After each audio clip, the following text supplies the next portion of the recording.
Welcome to the 53rd broadcast of the t-roh Show. That's your host, Keith. Due to the holidays and everything, I'm going to be the only one today on the program, and we do have a lot to cover.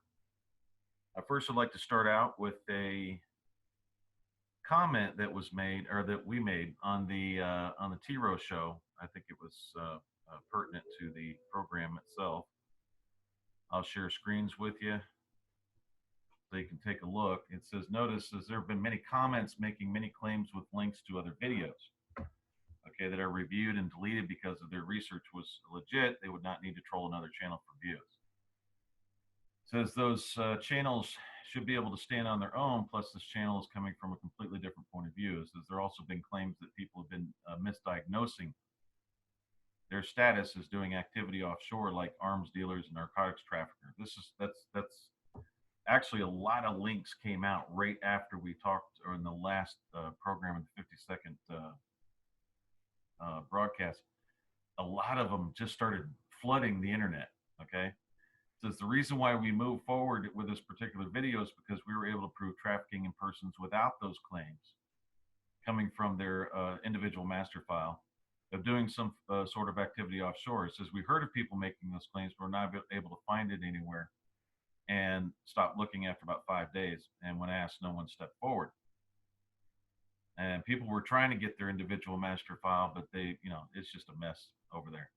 It says further, we have more evidence of the United States being trafficked itself into a union under the guise of biblical claims and revelations back in the 30s, but done by Roosevelt. It says Roosevelt was claimed to be the last president of the United States and a prophet ordained by God. This information is in their congressional record, and we have it. You're going to see that today. It says, believe it or not, people thought the world and Armageddon was supposed to happen back in the 1950s. When the realization hit them that it did not happen, these same individuals have been trying to fulfill revelation since that time. This information will explain in detail as it pertains to the world events today, and the people will be able to identify who's who when they speak in public. The world is not what it seems to be. Please be patient in your assessments. And yes, we do continue to grow big time. The government of the United States of America is growing every single day. We've had to come up with a third map because when it gets too full, it doesn't load correct. It doesn't load fast enough. It's real slow. So first of all, the t-roh Show was not the only one that was coming up with Social Security as being a Ponzi scheme. Matter of fact, Forbes, and because last week we were talking about how you had the birth certificate within the states of the Union, and the trafficking started at the Social Security level, right there. And we did call it a Ponzi scheme in the research. So here's Forbes says it without saying it. They come up and says, why was Social Security designed like a Ponzi scheme? And then they go for it and tell you what happens. Is for most of human history, people relied on families and extended families for security in old age. But as we moved into the 20th century, families became dispersed and increasingly unreliable. As a result, people turned to government to meet a need that was not easily met in the private market's place. It says, but why is our system designed the way it is? It says, what rational person, listen to this carefully, guys, what rational person would choose a system that makes promises to pay workers benefits 45 years in the future without making any provision to save and invest the funds needed to pay those benefits? That's what you guys set up, which was, the older generation said, well, we gave them a Social Security. No, you didn't. What you gave us was, what you gave everybody was to choose a system that makes promises to pay workers benefits 45 years in the future. What rational person would devise a system that encourages people to believe they will get benefits 45 years in the future, knowing all along that the payment of benefits depends on future taxpayers, but without knowing what the fertility rate will look like and a half a century later, and therefore without knowing how many future taxpayers there will be? In short, What rational person would devise an entire retirement system using the same techniques that Bernie Madoff used to scam his investors? That's huge, because what they're doing is they got rid of this term back in the 60s. It was called blue sky. And when someone's selling you something in the future, some promise in the future, they call it blue sky. The short answer is that no one would do that, and to my knowledge, no rational person ever did. Since that is, wherever leaders had discretion, wherever they were not compelled by the logic of democratic voting, they devised an entirely different system. It says after World War II, there was about 21 foreign British colonies governed by individuals appointed by the crown.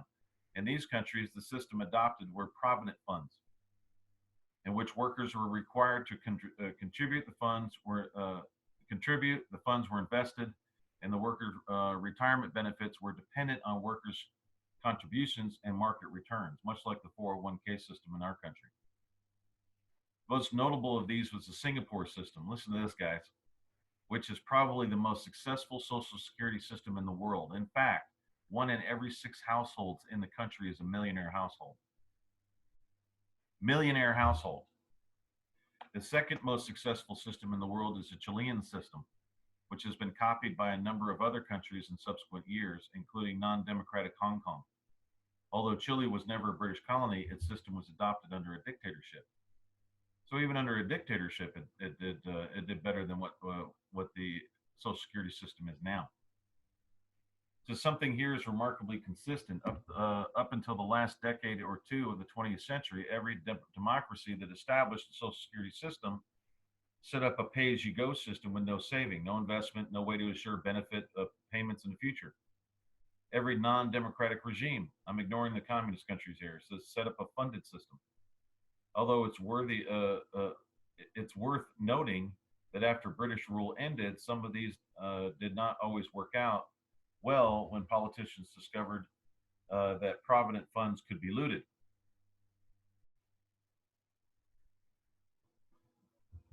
And basically, it goes on to state that the Social Security system in America is, in fact, a Ponzi scheme, which means you have senior members depending on payments from new members. It's illegal, but that's what they do. So at any rate, let's find out why they set up a Ponzi scheme, and then all this stuff will make more sense to you as to your situation today.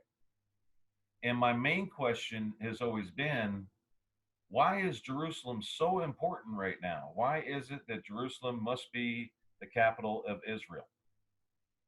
Why would everyone risk, world war over this issue?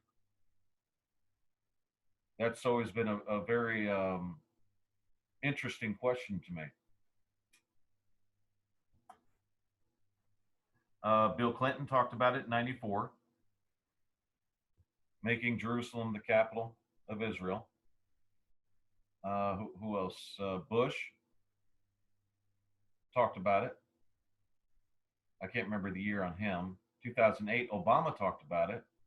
And now, 2017, Trump talks about it. Same exact thing. Jerusalem must be the capital. Then you had 123 countries vote that down at the United Nations. And there was only very few, I think 9, stuck with Jerusalem being the capital of Israel. So doesn't really make any sense until you start seeing what's really going on. This was a full text congressional record of British Khazar Zionist world government in the USA. This was this is a congressional record of theirs. Steps towards British Union, a world state, and international strife. In order that the American people may have a clear understanding of those who over a period of years have been undermining this republic, this they still believe they had a republic back then, in order to return it to the British Empire. I have inserted in the record a number of articles to prove this point. These articles are entitled Steps Towards British Union, a World State, and International Strife. This is part one, and in this I include a hope expressed by Mr. Andrew Carnegie in this book entitled Triumphant Democracy. It says, in this he expresses himself in this manner.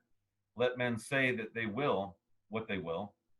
I say that as surely as the sun in the heavens was once shone upon Britain and America united, so surely is one morning.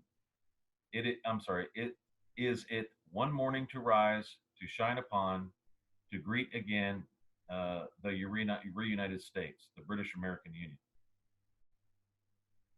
Believe it or not, this has been going on for quite a long time. So they came up with a Ponzi scheme and their of Social Security to traffic everybody into, or actually the United States itself, into a British American Union. Which also, this is 131 pages, and I do have a lot of things that are highlighted, so I'll go through some of it to show you what I'm talking about. But this is what's happened. It says these organizations were organized to bring about a British Union, a union in which the United States would again become a part of the British Empire. However, this has been upset to some extent by the attempt of the internationalists to establish their own government as an international or world union. And I do know for a fact that what they're trying to do is they're trying to bring the 7 continents together into one world union under one world government. That's the hope. And believe it or not, and I'll show you in here, Jerusalem has a lot to do with this.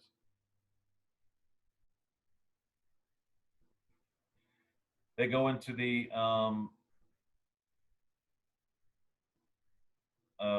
in this particular one, this guy he didn't like Jews very much, so he was blaming a lot on them because they wanted a Jewish controlled union in order to establish their own world government. So he was going off on them. He didn't like what was happening. And keep in mind, this was in 1940, so this was 16 years before Israel was even a state. They were talking about it. And there was can you remember the name of that, John? I have John here with me, folks. What was that? Was that the Pilgrims of the United States? I believe we went through Yes, this sir. thing. Okay. Yes, sir. I believe it was, sir. Okay, so the peaceful union of Canada and America would lead Britain to a series of to a serious view of her position, resulting in the conclusion that Cecil Rhodes reached. It will be remembered that he was at first a strong British imperialist, and this was all being done through the Pilgrims of the United States. It was an organization that was set up back then. And in these notes, I didn't highlight those, but in these notes or this record, and I'll put this record or make it available so you can read it for yourself. That the president of the United States at the time addressed the Pilgrims of the United States in support by Taft of a British American Union, bringing the United States back into a British Empire, which was set up in 1789 by leaving out the executive power so that the United States would never have executive power, period. And if it didn't, it would never have or be a country. So it would make it easier to bring the United States out or into or back into the British Empire. They set it up from the beginning. I'm going to come down here to some, there it is. Okay, here it is. These were pilgrims. They talk about a few prominent pilgrim members, past and present, are listed below. J.P. Morgan, Russell, Leffingwell, Henry P. Davidson, John W. Davis, John D. Rockefeller, Percy Rockefeller, Ogden Mills Reed, Henry Morgenthau, Ottoman Khan, Robert Fulton Cutting, James B. Clues, John B. Trevor, William Fellows Morgan, Henry W. Taft. That was the president, wasn't it? Adolph Ox, James Spire, Charles H. Sabin, Sir Ashley Sparks, George F. Trowbridge, Philip Rhinelander, Andrew W. Mellon, Albert H. Wiggin, J. W. Hill, John F. O'Ryan, Frank L. Polk, George R. Gathalis. It goes on and on. See if there's anybody in here that Charles Schwab. Huh, I didn't know that. Charles, Charles Schwab today, right? Yep. And then we have Phillips Eli. Okay, some of these I wouldn't know. I don't think. Walter P. Chrysler. I don't know if he has anything to do with the Chrysler building. Well, you had Mellon up there, head of the banking system. Where at? Way back up there, just after Rockefeller. Okay, Cutting Jane B. Okay. William Fellows Morgan. Yep. That'd be J.P. Morgan Bank. Right. John W. Davis. Mellon, yeah, Andrew W. Mellon. Okay, that's the Bank of New York Mellon. Duh. I'm a duh here. Okay, so I didn't catch that. Yeah, Rockefeller went into oil, and all that dollars today is U.S. currency. Right. So Andrew W. Mellon had his own bank, and they combined the Bank of New York with the Bank of Mellon, so it became the Bank of New York Mellon. Go look it up. It's right on the internet if you want to go take a look. And all these guys were the Pilgrim members, and they're the ones that are trying to bring about the honorary members of the New York Pilgrims are listed. I call him His Royal Highness, Prince of Wales and Duke of York, the British Ambassador to the United States, His Majesty's Secretary of State for Foreign Affairs, the Secretary of State of the United States, and the British Consul General in New York City. And all these boys came together, and they wanted to bring the United States back into the British Empire. And the vice presidents of New York Pilgrims are Herbert Satterlee, brother-in-law to J.P. Morgan, James W. Gerard, former American ambassador to Germany, the Right Reverend James DeWolf Perry, and it goes on and on. A lot of people know most of these names, some of them you won't. Okay, and this was done way back when. And it's still going on today. This is why they're trying to push for Jerusalem to be the capital of Israel. And it also states in here, and I didn't really want to bring a lot of this out, but they basically stated that the Americans would bleed and die for this empire, meaning the U.S. soldiers. So you haven't been dying for freedom, your American freedom. You've been dying for this British Empire to come about. Okay, hold on one second.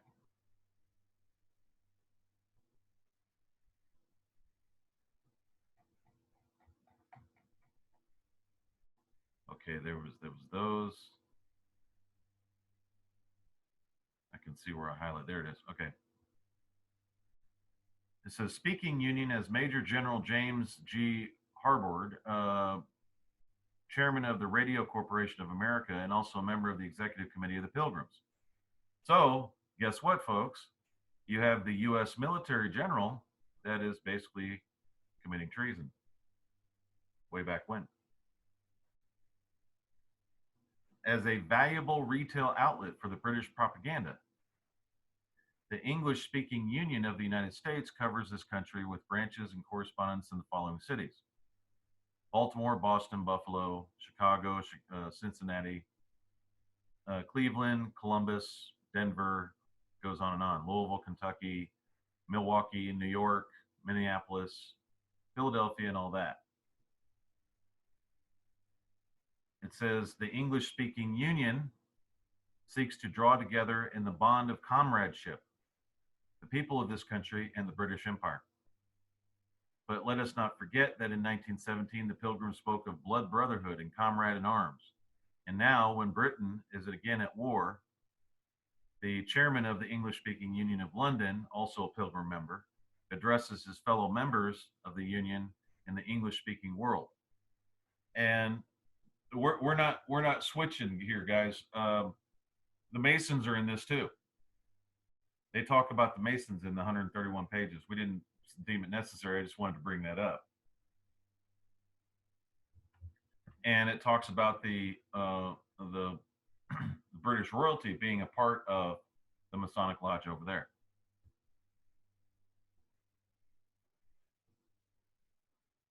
So directed that a secret society should be endowed with the following objects: the extension of British rule throughout the world, the colonization by British subjects of all the lands where the means of livelihood are attainable by energy, labor, and enterprise, and especially the occupation by British settlers of the entire continent of Africa, the Holy Land, the valley of the Euphrates, the islands of Cyprus and Kindia, the whole of South America, the islands of the Pacific, not hereto possessed by Great Britain, and the whole of the Malay archipelago, the seaboard of China and Japan, the ultimate recovery of the United States of America as the integral part of the British Empire, the foundation of so great power as to hereafter render wars impossible and promote the best interests of humanity.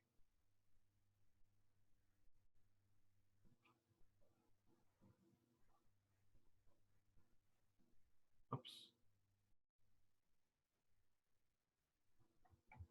I had one that was skipped here. Hold on one second. Okay.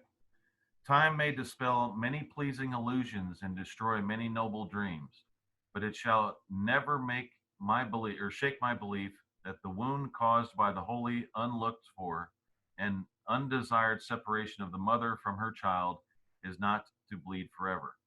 Let men say what they will. Therefore, I say that as surely as the sun in the heavens once shone upon Britain and America united, so surely is it one morning to rise, shine upon, and greet again the reunited state, the British American Union. And this was started or this came out around 1914. So now you might understand, well, no, you won't, because I'm going to get to that. Hold on one second.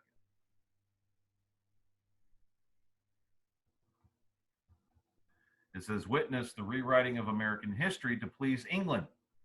Protests were made by the Sons of the American Revolution and other patriotic societies. See report on pro-British histories held at City Hall, May 25th, 1923. So what they did was Britain didn't like the way the history was written, so they rewrote it. It was to please them. That's why everybody is so confused right now, because they don't really understand their history. And you can pick it out. I mean, it's there. We've been able to go through it and decipher it. But man, it's been one arduous journey. So there's a nationwide radio campaign to commit the United States to the policy of internationalism. That is going on now. This is their plan. Crippling of the Army and Navy billion-dollar appropriation bill by attaching a billion-dollar housing project clause as a rider. Abolition of the Army-Navy sedition bill, which would punish anyone attempting to incite enlisted men to insubordination or mutiny. Abolition of the ROTC in colleges. Remember, they used to put in school how the ROTC was just a joke, and they would make fun of them and how crazy they were. Animal House was one of those movies. It was to try to abolish that. A vigorous campaign against those who oppose this country's entrance into the League of Nations, and to prevent the United States from obstructing the League and applying its sanctions. And the League of Nations ended up turning into the United Nations today. This is adoption of the drastic neutrality bill. These were some of the things that they planned, and then they actually did accomplish.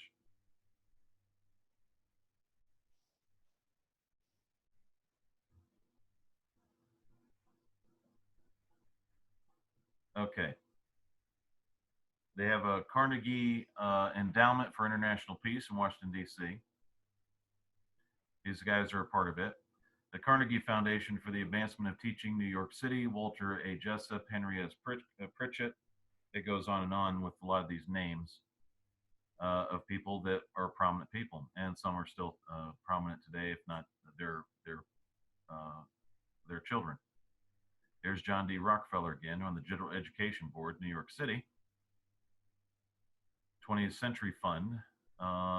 These are some of the other organizations. Religious Education Foundation. Spelman Fund of New York. Textile Foundation. They really love textiles for some reason. It says the Carnegie Fund joined with the Rockefeller Fund General Education Board because they found themselves doing the same work. Above quotation from the Carnegie Endowment for International Peace yearbook, 1934. Carnegie, Rockefeller in the 20th century, remember 20th Century Fox, have through 20th century funds, through subsidies, control over our press, churches, schools, and stage, cinema, colleges, and our government. The America has not had a president entirely free from this control, particularly since the war.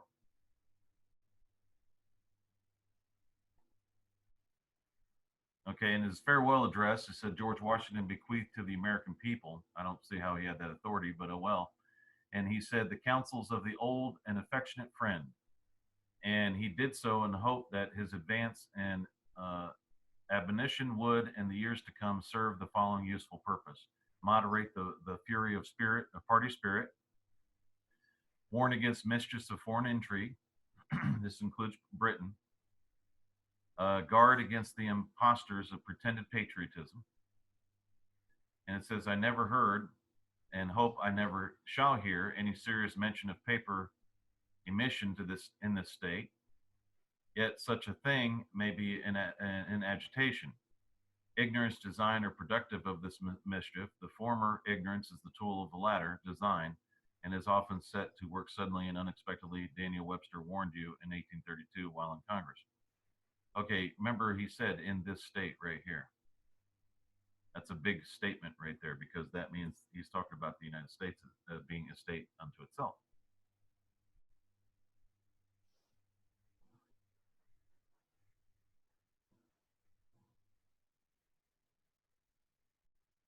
Now, this is when I talk about the seal. It says, let me call your attention to the fact that the reverse of the Great Seal of the United States, which appears on our dollar bills, and this is their version of the pyramid.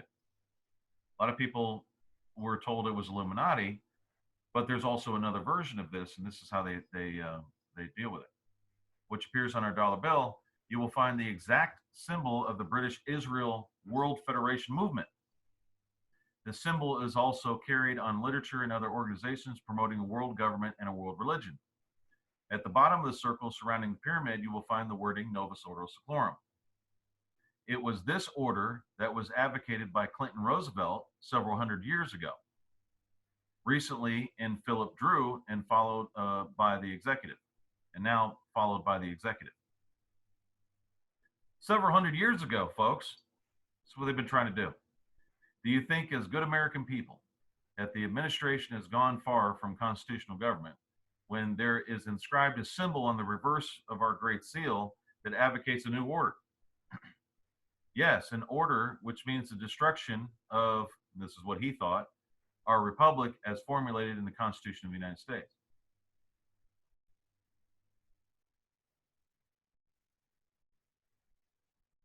It said here, it says, I'm going to read that. It says, it may also interest you to know that the contemplated union now, as advocated by Clarence Strite, will be under the control of Great Britain, and is a movement to return the United States as a colony in the British Empire. Should we become a part of this union? And I'm telling you guys, if it's been working as a company all this time, it always has been a colony of the British Empire. They're trying to tell people. And liberties will be lost, and we will have no greater status than an English possession. This will be the dream of Cecil Rhodes and Andrew Carnegie when the latter wrote his book Triumphant Democracy in 1893.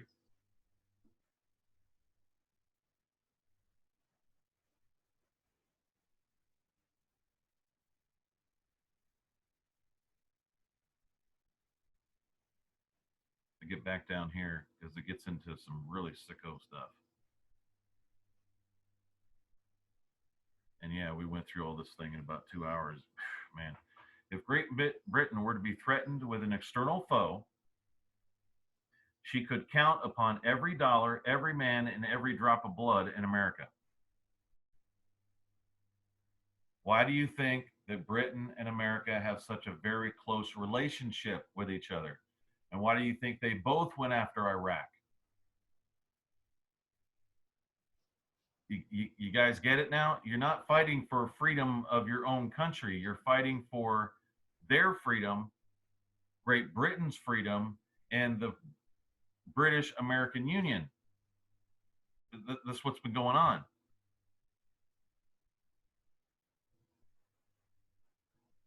The reason why we didn't highlight all this is because, man, some of this was really boring. All right. Cecil Rhodes' dream of empire found expression in his legacy, providing for the education of American youth in England. Rhodes hoped that the process of time would gradually prove an influence in changing the history of the United States as it is written and studied in America to the way England teaches it in her colleges, and desires that it should be taught in America in order to do justice to England. There you go, folks, right there, control of everything. Rhodes remarked that as far as an education went, every 10 years saw a new generation. As the influence of American boys educated under English direction is increased, so would the tendency to rewrite the history of the United States become easier to suggest, the more certain of success. The history of our country, as written, studied, and believed in England, would put Baron Munchausen to shame.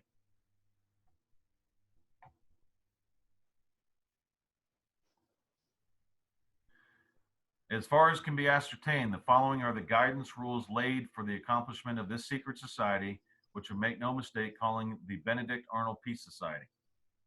The power of the President of the United States should to be increased so as to gradually diminish the powers of Congress. Folks, don't you see that you have Trump in there and he's writing one executive order after another? We're trying. They're trying to tell you something here. Supreme Court. Go ahead. Yes, and Congress says nothing. They don't reprimand him. They don't do anything. They'll do a thing. Supreme Court of the United States to be revised so as to embrace only judges agreeable to absorption by Great Britain and uniformly hostile to the United States Senate. And that happened. Precedents must be established by the court against the United States Senate in rulings, decisions, etc. Strong campaign must be waged in the several states. Oh, now they're talking about it. And territories against congressmen and senators showing hostility to Great Britain. If successful in defeating them, they must be continually watched until discovered in some overt act, mainly personal, and under threat of exposure, forced to resign. This senator touched me, so he must resign. And that's what's been going on. When the success of the arbitration treaties is assured, a few unimportant disputes between the United States and Great Britain may arise, in which the preference must be given to the United States. These apparent victories must be widely advertised in order to create confidence in the propitiousness of arbitration with Great Britain. While the scope of the treaties must be considerable latitude, care must be taken not to in any way bring such questions as to the fortification or navigation of the Panama Canal. This is where the peanut president, what was his name? When he gave Carter gave away the Panama Canal. Or the Monroe Doctrine, in dispute until the situation is under firm control. Monroe Doctrine means if you're operating as a corporation, you can't call yourself government. As soon as compatible with conditions, the arbitration treaties must be widened into offensive and defensive alliance. Now, keep in mind, folks, remember we said last week that the US-UK treaty had something to do with the SSN. So when the United States joined this British-American Union, and they already have, to be a part of the British Empire, They trafficked you to that union. That's why they're not listening to that Constitution, or and that's why they get you out of the several states. This is what we're trying to tell you. On accomplishment of same, British and American naval officers must be mutually exchanged, but care must be taken that this suggestion is made by an American. Quietly and obtrusively, American soldiers must be sent to Egypt and India. British soldiers may be quartered in the United States. English royalty, preferably the Duke and Duchess of Connaught, must be sent to Canada, for whence they must make frequent trips to New York. But great care must be taken not to enter Washington if there is a demonstration against them, until they have practically held court in New York. The wives and daughters of men controlling great wealth and influence in America must be given preference at these courts. They must be selected carefully from every state. There's your upper and lower case, and territory of the United States. Thus, a new society, through royal favor, must quietly and expeditiously be created. Why is it that every time one of those kids over there get married or have some baby, it's all over here? Like, we give a flying flip whether William has a kid, has a son, daughter, or anything. Nobody cares. Or do they? That's the weird part about it. Honors must be conferred on the husbands of women, thus given preference in the social circles of America, and a rank or position determined by judicially distributed decorations. Honor must be conferred on all American officers favoring peace. This goes on. The women of men showing hostility to peace must be socially ostracized. When a strong phalanx of influential people in favor of peace has been created, and the exchange of British and American naval officers accomplished, and many as possible in the United States troops transported to India, the King and Queen of England may then visit Washington. Should any demonstration of hostilities to their majesties occur, the Hindu troops and British troops may, in absence of the American soldiers, quell any disturbances. Yeah, they at this time, you got to remember, they didn't count on Gandhi. That really screwed them up. It says men whose wealth prevents their being influenced by money must have honors and position and possibly a title dangled before their wives' eyes. When newspapers cannot be bought or leased, new publications must be started. Educators must receive special favors and flattering newspaper notices. A wide publicity must not be given to Independence Day celebrations. People persisting in demonstrations must be cut and held up to ridicule. Any demonstrations with fireworks must be strongly opposed and discouraged on the ground of protection of life and property. An elaborate celebration must be arranged to take place in the United States in 1915 to commemorate 100 years of peace between Great Britain and America, by which time the object and aim of peace will be the apex of consummation.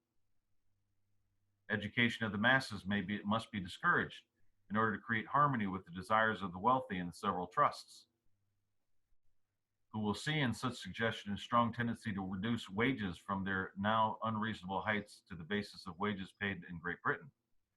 Also, the suggestion that the ignorant cannot organize so formidably as an educated masses will be widely appreciated, in dissension and suspicion of their own leaders can be more easily advanced. Get it? Suspicion of your own leaders can more easily advance. Think about it. A popular feeling against Irish immigration may be aroused in the United States by giving wide publicity to all individual cases of rejection of immigrants for reasons of acute poverty, insanity, or criminality, or disease, arbitration, offensive or defensive alliances, and finally, peace must be brought about as quickly as possible. For the latter, armed compulsion may be necessary, and it is recommended that the Indian and British troops be together confined to the east of America, leaving the protection of the west to the Japanese troops, 80,000 of which are already scattered throughout the Sandwich Islands, Mexico, British Columbia, and California. Reciprocity with Canada can be passed almost unanimously through American Congress, and then opposed bitterly in Canada on one ground only: at the annexation by the United States. Simultaneously with the rejection of reciprocity by the Canadian people, a member of the British royal family, preferably the Duke of Connaught, must take up his residence in Canada. And these were, this is what they decided. With the assistance of some interested in powerful trust, such as the Meat Trust, strained relations may be brought about between Germany and the United States. In such event, with the defensive and offensive alliance of Great Britain, a casus belli of England would be more easily turned into an account by the simultaneous attack on Germany. Great Britain's diplomatic relations with Germany must remain intact until the consummation of the alliances with the United States. It is suggested to embrace France in the arbitration treaties for the moment, as suspicion must be not be created during the initial efforts. So this was all going on, and it ended up bringing about the Second World War. And a lot of this is still going on today. It says, firstly, the flooding of the United States with cheap coolie labor will reduce wages, thus gradually making it more difficult for the man in ordinary circumstances to spare enough money to support his children during the time they should be in school, and thereby making it necessary for children's education to be reduced to the level of the children of the poor in England, which would tend in very short time to make for a sharp class distinction or illiterate rabble. Now you understand why England is not doing much about the Islam coming into their country. This latter class is regarded as very desirable in England. Japan wants the Philippines. Her alliance with England was made for one purpose, and that was by the careful and cunning treading of certain intricate and complicated paths of diplomacy to bring about the peaceful or otherwise militant absorption of the Philippines. England's alliance with Japan was made to offer the tempting bait of the Philippines as a reward for services which Japan must be ever prepared and ready to offer if necessary. What about the Japanese coaling station recently discovered in Mexico? Preparation, and then they go on and on and on. It gets very, it's kind of dry reading. We just put in some highlights here. Okay, Carnegie set up a Church of Peace Union in 1914 with a $2 million fund to further his alms. World Alliance for Promoting International Friendship through the Churches has as its stated purpose to organize the religious forces of the world so that the weight of all the churches and Christians can be brought to bear upon the relations of governments and peoples. This is the One World Church.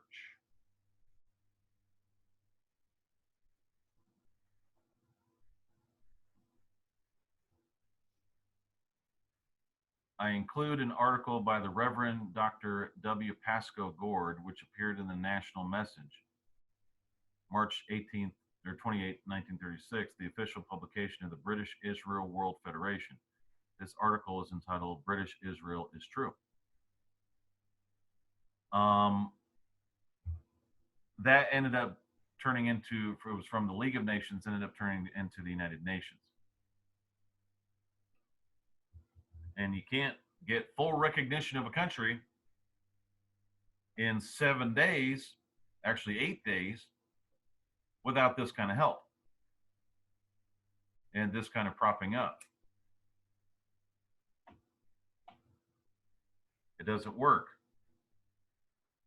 They tried to push it as some miracle. It was done in 6 days, and on the seventh day they arrested and all that, but it was all planned way before that. What is the truth of the British Israel? The truth is that the British Israel is not a denomination and is not ecclesiastic sect, but instead a subsidized political organization. The question may then be asked, how can the British Israel call the Christian clergy brethren when their organization is not ecclesiastic but political, as I have stated? I do not believe anyone will deny that the British Israel World Federation is well connected and well financed. The question is, who are the financial promoters of the subversive movement to establish a world government?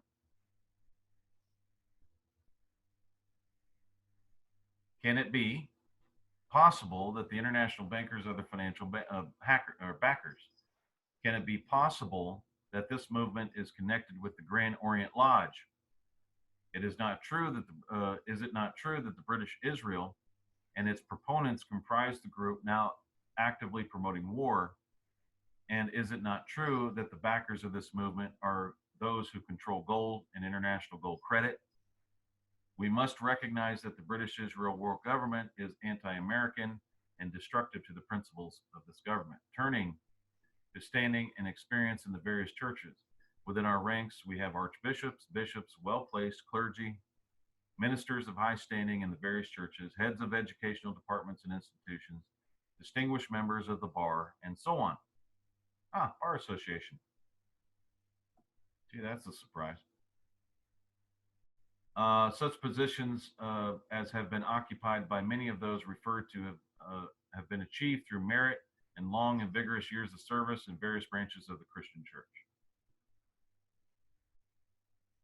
It is indeed unfortunate that many Christian churches have allowed British Israel in the church organization. They didn't like this guy, okay? That was doing this. They didn't like him at all. They ended up getting him out of office later on.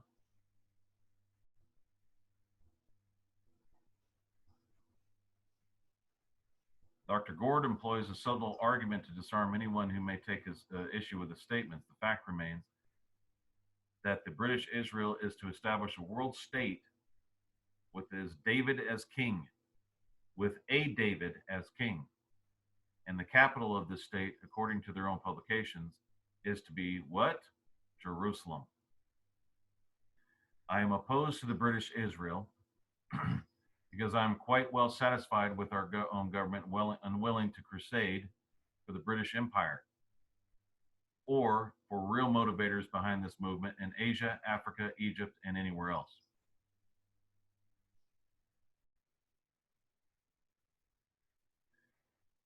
We believe that the Bible, as it now stands, does not need any other interpretation than that which facts, history, and experience accord. The Bible carries information not otherwise possessed by humanity, and which must have had a source higher than humanity because its scope is wider than the sum total of unaided human knowledge.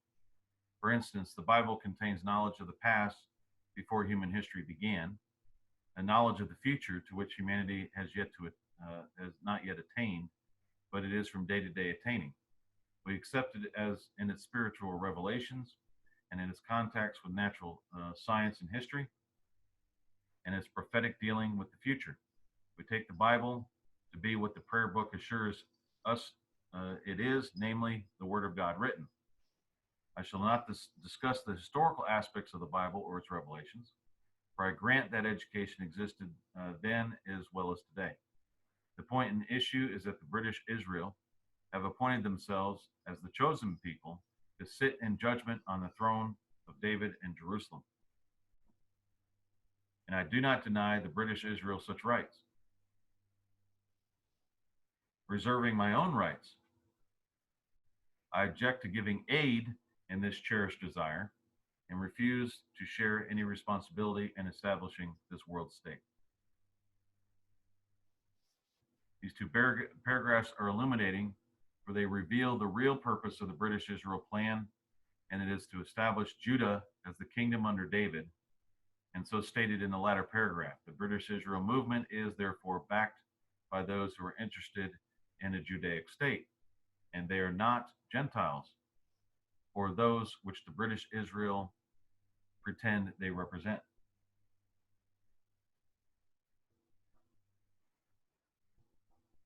Some serious stuff. Yes, it is very serious. And this was written back in 1940. Yeah. And you can look it up. It's on they have it on their record. So it's, we're not making this up. It's just no, it's straight out of congressional record. Uh-huh.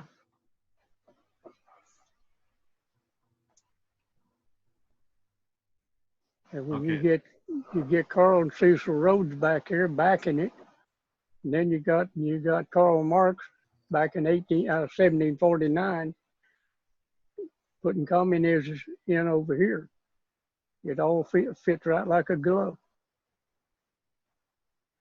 It says, oh yeah, check this out, man. It says, possessing this key to the knowledge of history, we are able to say that every covenant which God has entered into, every promise which God has made, and every prophecy which God has authorized concerning the northern kingdom of Israel and the southern kingdom of Judah have been and are being fulfilled to the letter up to date.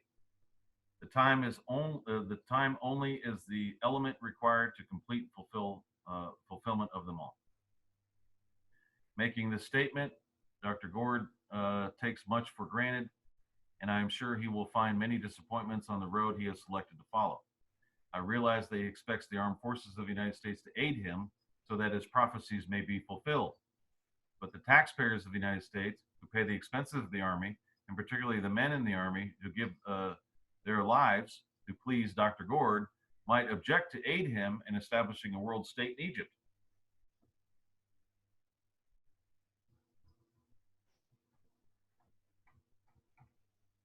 It gets worse. It says, we take none out. We leave it to the membership and adherents of our movement to exercise perfect freedom as to the formula by which they express their faith. Among us, we hold to the Apostles' Creed and Nicene Creed. Nicaea, that's the Council of Nicaea there. One wing of our adherents expresses its faith in the terms of the Articles of the Church of England. Another wing as to the expression of its faith to the standards of Presbyterian and Congregational and Baptist churches. Still another wing holds the the Methodist standards. These three great expressions of faith cover, in general, the same ground as may be considered on the basis of faith of British Israel. Further, as a body, we hold the use of common prayer, the Book of Common Prayer, recognizing that the book in its entirety and in detail is compiled upon the assumption that the people who use it and hold it dear are the people of Israel and inheritors of the covenants made with our forefather Abraham. These three paragraphs are informative because we find that the British Israel movement is not a Christian movement. It is not a denomination or church movement. It is not ecclesiastic. As I've already stated in discussing the first paragraph, the interesting part of the statement, we send a constantly increasing army of members into congregations and churches. We take none out. We leave it to the membership and adherents of our movement to exercise perfect freedom as to the formula by which they express their faith. The statement leaves no doubt as to the movement, for it is an organization which Judah is employing to destroy and upset the Christian faith in order to establish their own world state. The statement, we take none out, is true, for these fifth columnists are sent out in every church and event and even into the government itself to spread British Israel and the world union now. This in itself proves clearly that all of these movements are un-American, anti-American, and most damnably subversive. If we had a patriotic Justice Department and law enforcement bodies that had the interests of the United States at heart, they would bring every one of these organizations before the bar of justice because they are enemies of the United States and performing treasonable acts against our government. This is what he said.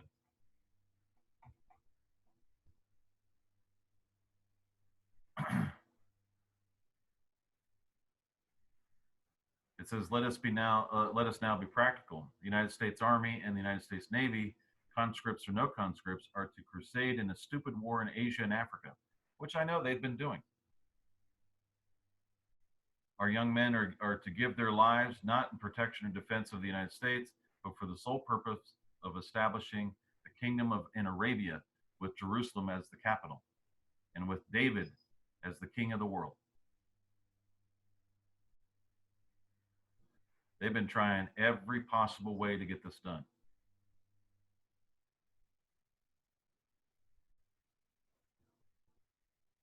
It says, what is our position in this battle plan of the British Israel? Our position is supposed to be on the side of Great Britain to war in the Sudan, Egypt, Arabia, Iraq, Palestine, and Syria against all world powers. There you go.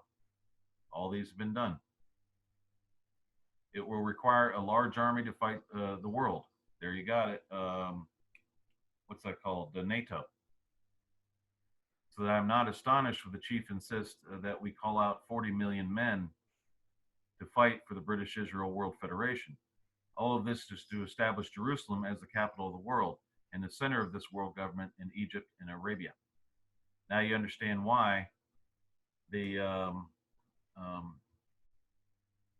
was it Saudi Arabians were given the keys with the to the world with the AI computer, that big light was it the glass ball that was lit up, and it had a picture of Trump and the leader of Saudi Arabia, or the king, touching it to turn it on.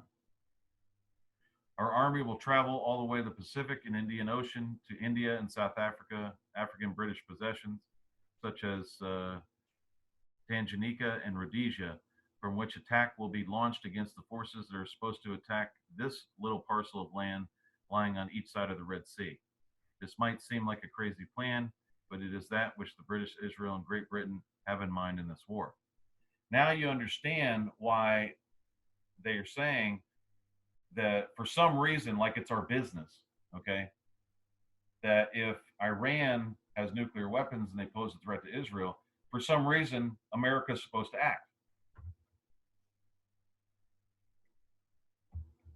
And you're starting to see a bigger picture here. You're getting into things that you're trafficked as a U.S. citizen in the union, and then for some reason it's your business, like you care.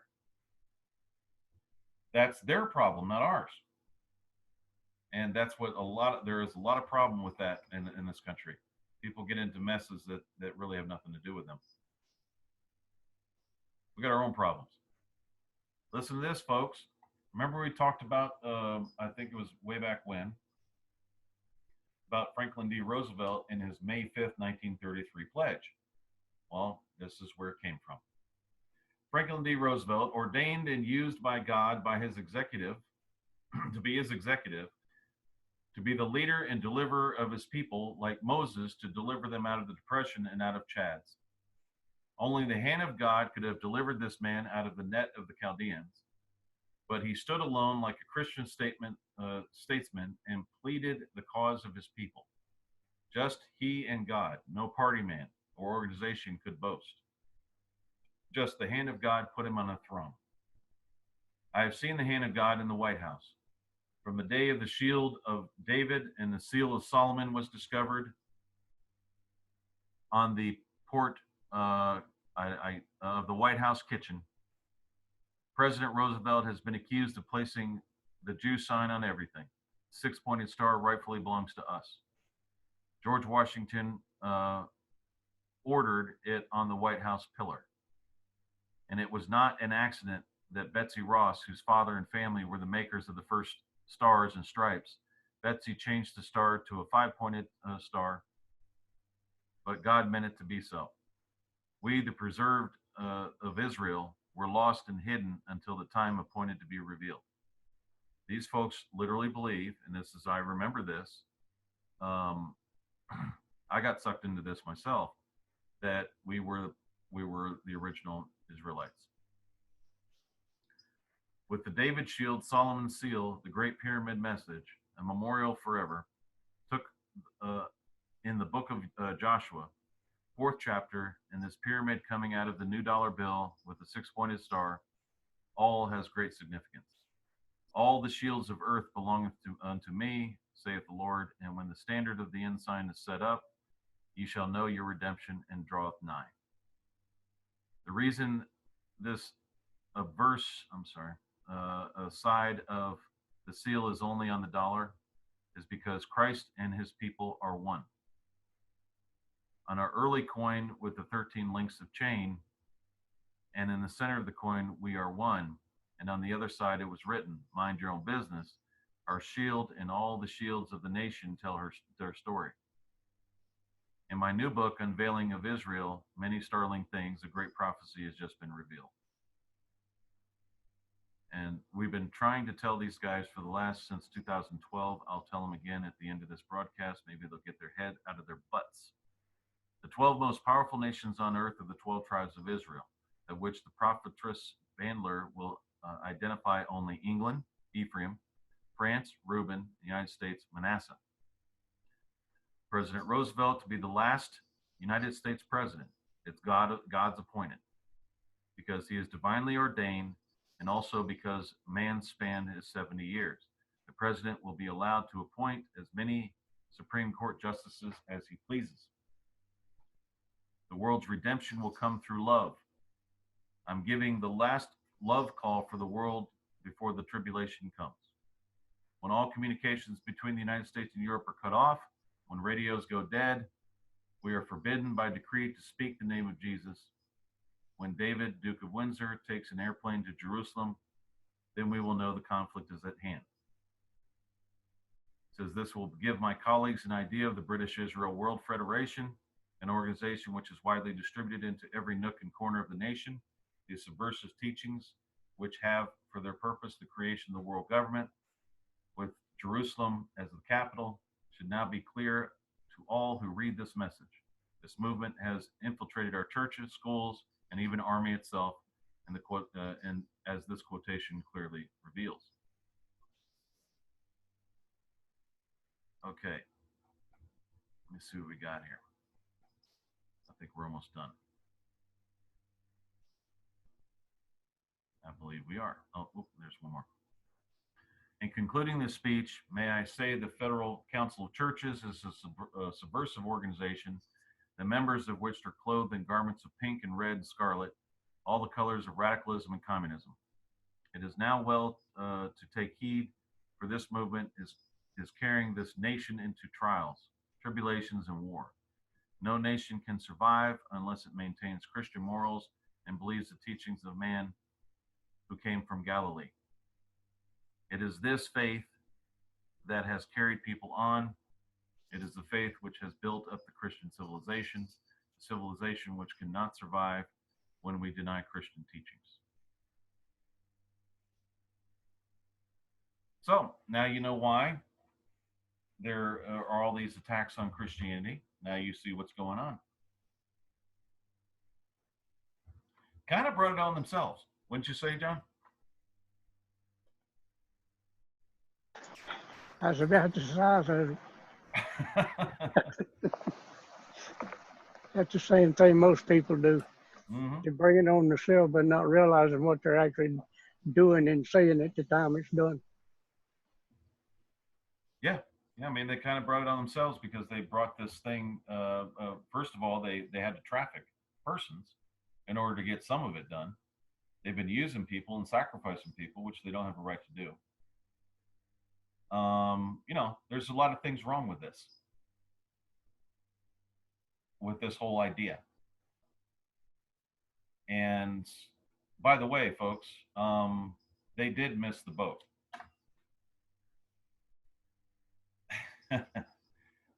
I'll show you.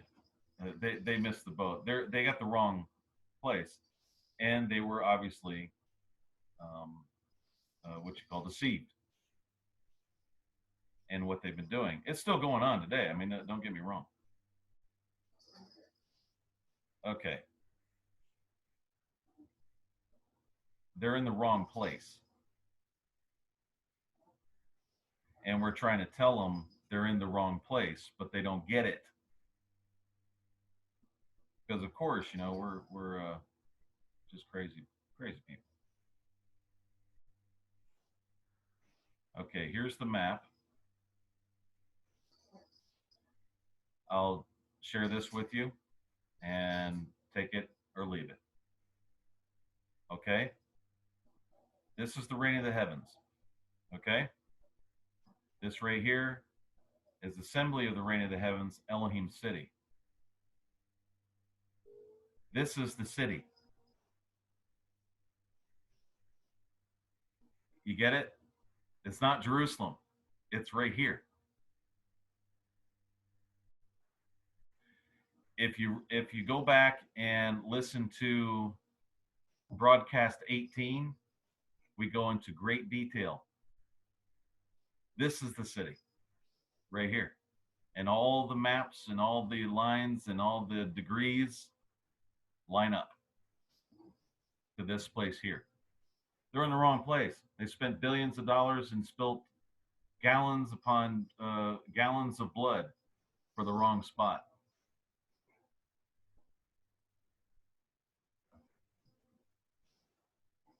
Israel was replaced by the reign of the heavens.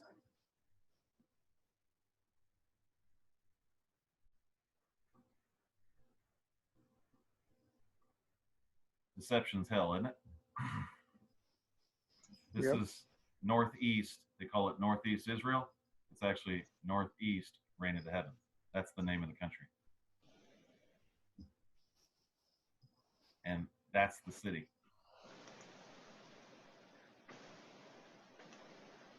Oh, well. Thanks for listening to the 53rd broadcast of the T-Roh Show. Hopefully, this message here and this area here, maybe these guys will wake up a little bit and they don't need a world federation because it's already there. All they had to do is enter therein. It was already created. It's already been done.